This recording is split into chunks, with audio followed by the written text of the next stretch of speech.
She is here. She's finally showed up. This is going to be an exciting build for everybody because we're doing something a little different.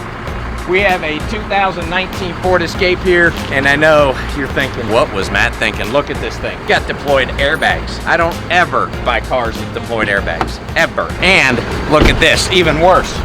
We've got front end collision damage. The lower core support's out. This wheel here has been pushed back. We got a bad fender, the rocker panel, the wheel opening trim, the rear bumper. It even needs a new lift gate, and those are about 1,500 bucks a piece. So what was I thinking? No, I'm not a gambler, and no, I don't have a gambling addict. I have an identical 2019 Ford Escape. This is actually our problem child. I bought this car about 4 or 5 months ago. It's a flood car. We tried to fix it and resurrect it, but no go. The water got up in the dash. She's not worth fixing. This is the car I took the loss on. This is the car I gambled on, and it didn't work out. So the project is, we're gonna take all the good parts off of this car and put it onto that car. Stay tuned, see how it works out.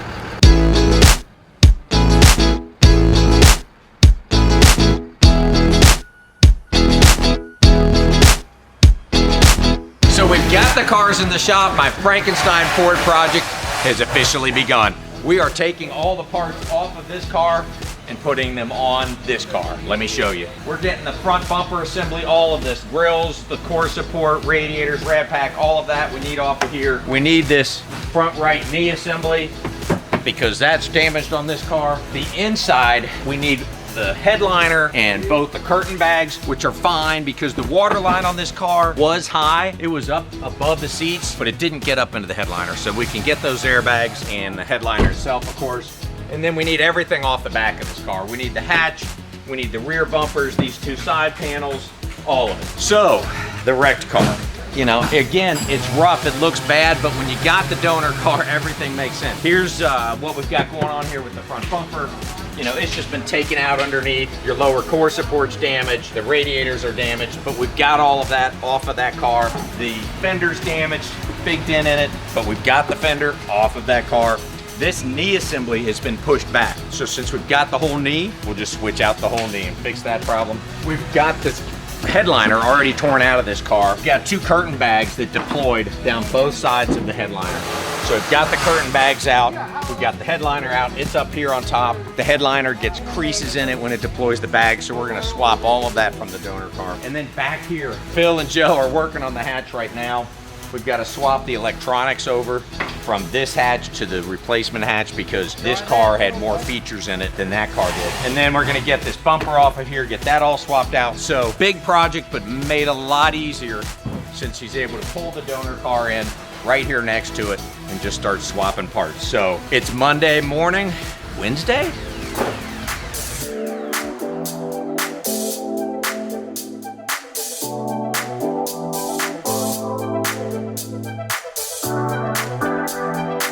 All right, it's Wednesday morning, and the Escape project is not going like I planned. My eternal optimism is once again bit me in the ass. This rear hatch project ended up being a much bigger job. He had about half a day just into opening the hatch. It was an electric latch, and the water damage wouldn't allow the latch to cycle, so even with getting access to the thing, you couldn't get the bolts out, you couldn't manually cycle the thing. So big job, got the hatch off, went to put it on this car and discovered the wiring harnesses were different. Usually not a big deal, swap the harnesses, but the harness in this car from where that was damaged was cut, and it was about 20 wires that were cut. So we spent another extra several hours soldering and fixing the wires. We got the harness switched over, and check this out. Not only does it work, but he got the headliner done.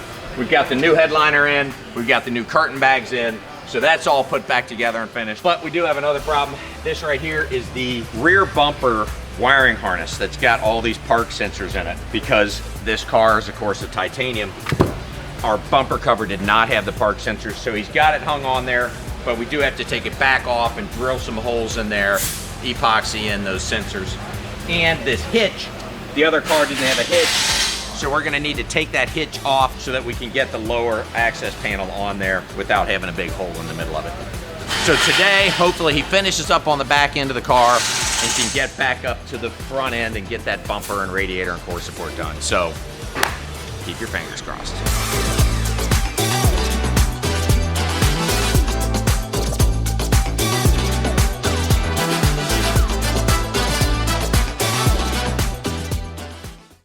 Okay, so it's Friday morning and Phil's not even here yet. So we're gonna sneak over, take a look at what he got done yesterday. The first thing is we swapped all the wheels and tires from the donor vehicle. 3 of the 4 wheels on this car had so much curb rash and damage to the face of the wheels that we were gonna have to replace them anyway. So it just didn't make sense to do that when we had 4 perfectly good wheels on the donor car. So we got them over here. They do need tires, but we got a new set of tires ordered yesterday. So first thing when this car leaves this building, it's going straight to Goodyear and getting 4 new tires put on it. But he spent a lot of time on the front end yesterday, so let me show you what he did. The front end ended up being a pretty big job because of this part right here. This is the upper core support. It was completely cracked in half there. It was coming apart down here. So this thing was garbage. To put it on requires taking the entire front end of the car apart. The core support goes across from the upper rail all the way through to the upper rail. And once you got it all broke down and went to put that part on, he then discovered that the lower core support was damaged as well. Let me show you. The beam going across the lower core support had a big bend to it, which then twisted the bracket over here, so it was all out of square and nothing would line up. But fortunately, our donor car had a good lower core support and reinforcement assembly, so he was able to get it off of that car, get it on here, and then build back up the whole front end and put the headlights in and the radiator and condenser and fan assembly. And he's got it pretty much finished, except he's just got the bumper hanging on here because the wiring harness that goes behind here was damaged and the donor car didn't have it, so we are waiting on that wiring harness to come in. But in the meantime, he did figure out what was going on with this knee assembly. The wheel was back about 2 or 3 inches, ended up just being the lower control arm. So we got the lower control arm off the donor car, got it on there. When we send it over to Goodyear to get the tires put on, we'll go ahead and get an alignment and that should take care of that. So today we're waiting on that new intercooler that's coming, the lower splash shield, and the front bumper wiring harness. Once we get those, he can finish putting the front end together, and then we'll be one step closer. All right, it's Tuesday morning, and yeah, this car is gone. So we were waiting on parts all day yesterday, so Phil went ahead and put the donor car all back together, got it ready to head back to the auction. In the meantime, we've had a couple of the parts show up. We got our intercooler in, so he'll get that R&R'd. We got the lower valance. It goes on the bottom of the front bumper cover. He'll get that installed. We got a bunch of clips in that we needed for the wheel opening trims, so he can get all that put back together. Here within the next 2 or 3 hours, he'll have this car so we can lot drive it. We'll get it over to Goodyear, get all the tires put on it, then we can do some drivability tests on it, see what other punch list items we got while we're waiting for that wiring harness.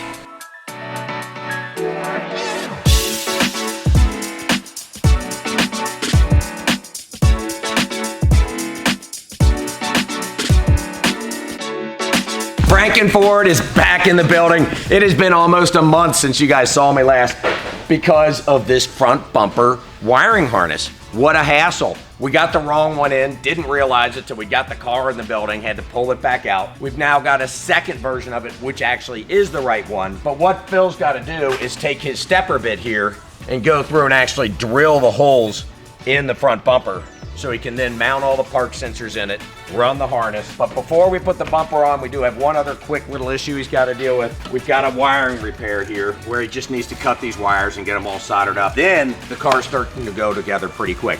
We get the front bumper on, then we finally have something to secure the wheel liners to, so then the wheel liners can go in place, which then will allow us to put the wheel opening trim on. And once that wheel opening trim is on, then we can put the rocker covers on.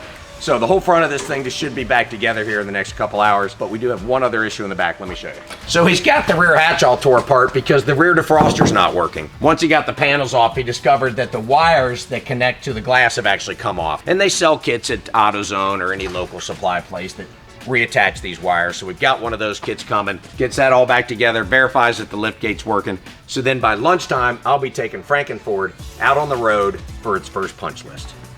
So it's 2 o'clock. I did not get to drive Frankenford to lunch. Phil let me down once again, but I am gonna give him a buy on it because he kind of ran into a couple more issues. But he did get a lot done. He got that bumper cover on. He got all our park sensors drilled out and installed in the bumper. They're looking good. Got that harness on. Got all the wires repaired on the corner. But he did find we've got the wrong marker light here on the side. This came off of an SEL. The car, of course, is a titanium, which should have both the fog light and a marker light in it. So I got one of those ordered. We'll have it tomorrow, $206. He got the wheel liner, got the trim on, got the rocker molding. but ran into another issue here on the inside. The airbag light was on. He hooked up the scanner, tried to clear it, but no, comprendo, that wasn't happening because we had deployed curtain bags and it stored permanent codes in the module. So he had to take the seat out so he could get the center console exposed to get to the airbag module, which is right here. I'm just gonna do the final touches here to get it out of the car. And once we get this out, there we go. This, we either need to send it off and get it reset or just buy a new one depending on the price. But we've got to get an airbag module before we can get all this put back together. Then the last issue we ran into was with this rear liftgate glass. He went to attach the wires for the rear defrost and discovered there's another antenna that this does not have. The hatch came off of an SEL model, and this is a titanium. It should have 2 additional antennas that run up through the glass right here. We went and checked the original hatch. It's got the right glass in it. So we got to have our glass people come, cut this glass out, cut it out of the other hatch, get it installed back in here, and then we can attach the wires. So really, we're kind of at the mercy of that airbag module. We got to get that before we can take her out on the road and see what Frankenford has in store for us. I use this. That's how I open stuff. I don't know what you do, Jeff. Maybe you got some other method. But Jeff is here, our glass guru. He has promised me he can get this glass out of here without breaking it. So now it's up to him to keep his promise. All right, Jeff. Oh. Boom, done. Right. I want to see it out of there. All right.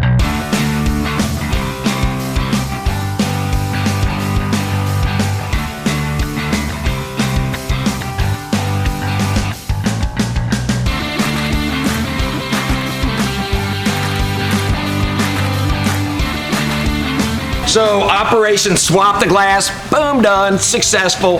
That ended up saving us about 400 bucks. We got that glass installed, so that was awesome. But let me show you why we went through the effort. First of all, both of the wires for the rear defrost were broken off of the old glass. So this has got the connectors on it, so we're able to hook up the rear defrost.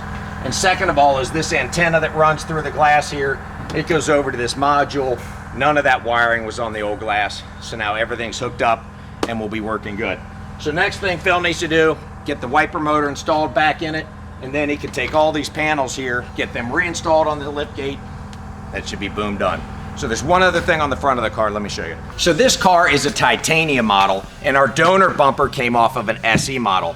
The SEs are equipped with just marker lights, whereas the titanium has both a fog light and a marker light in it. Bill just got that in, got it installed back in the car, so that is finished and ready to go, and I got an extra set I can sell on eBay. Now, we just need that airbag control module, and that should be our final item, so we need to hurry up and wait.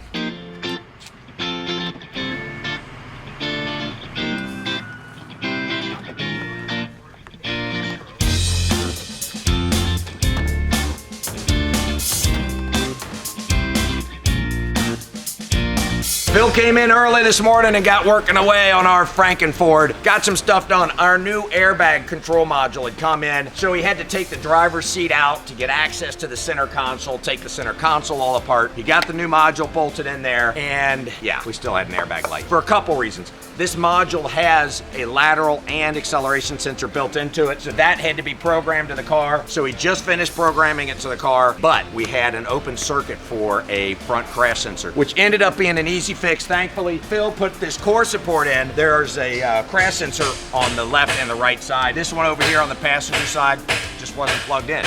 So he got it plugged in, and bam, cleared out the code. So life is good. I gotta get it over to Goodyear though, because this alignment is way off. We'll get the thing aligned, and then I'll get to start putting some miles on it and work on that punch list.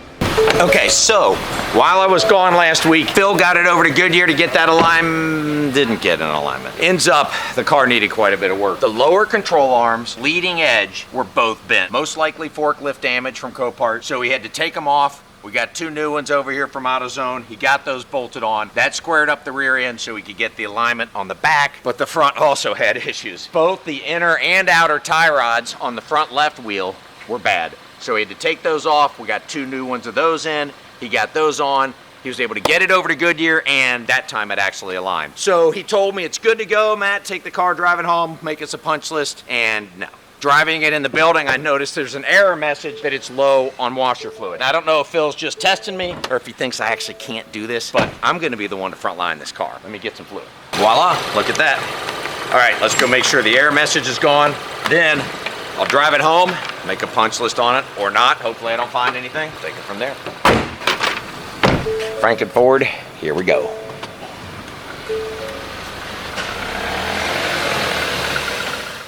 All right, well, I made it. So you got to take the good with the bad, though. I made it. That's the key. No getting Ubered off the side of the highway last night, so Phil did good. But I am hearing something, rumble, roaring noise coming out of the front end of this car. We just put 4 new tires on it, so I know it's not a bad tire. I'm thinking it's probably going to need front wheel bearings, so we're going to have to look into that. And then let me show you this. Listen up. Yeah, that's the horn. Or let me say lack of horn. So anyway, he's got to figure out the horn. We either don't have it connected right or it got damaged or something. So the horn, the wheel bearings, then hopefully we can wrap this thing up. Yeah, no. I would love to say it's ready, but it's not. The wheel bearings did fix that problem, so that's good. But a couple things I did notice. First of all, we've thrown the alignment off just the slightest bit by putting those wheel bearings on, so we're gonna have to get it realigned. We've got a tire in the back that's out of balance. I'm getting a little vibration coming from back there. There's 2 splash shields up here sitting on the passenger seat that they need to get put back on. I don't have any windshield washer fluid. I can hear the pump going, so hopefully it's just out of fluid. And then one of these 2 park sensors up here is either loose or not connected or vibrating because the car is always thinking there's something right up here in front of it that it's gonna run into. So we need to punch out those couple items, and then we can improve the quality of somebody's life with a fine used automobile. That bottle was off the other car. That other car was underwater. Oh. That thing was probably underwater and it probably is damaged. So Phil took a look at it and he figured it out. We needed a washer pump, which we got from AutoZone for $21.99. So he's gone ahead and taken it out, draining the fluid. We'll get that in there. Hopefully it fixes the problem.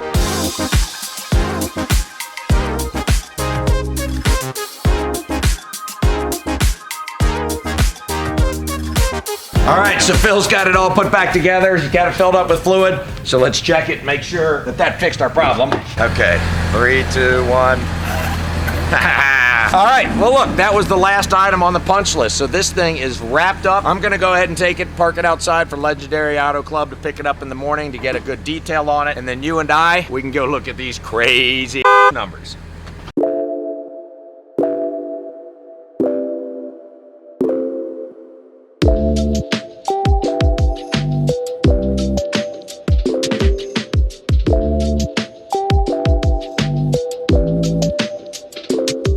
So let's break it down on our 2019 Ford Escape Titanium, the Frankenford, and that it was. What a Franken job that was, because I didn't get the exact same model. Trying to do an SE to a Titanium really brought us about a lot of challenges there that ran up the cost on this project. Obviously the paint code was the same and that was key, but a lesson learned right there. Our cost in this thing, we got the car for a great deal, $3,549, and got it shipped down here from the Great Lakes for $450.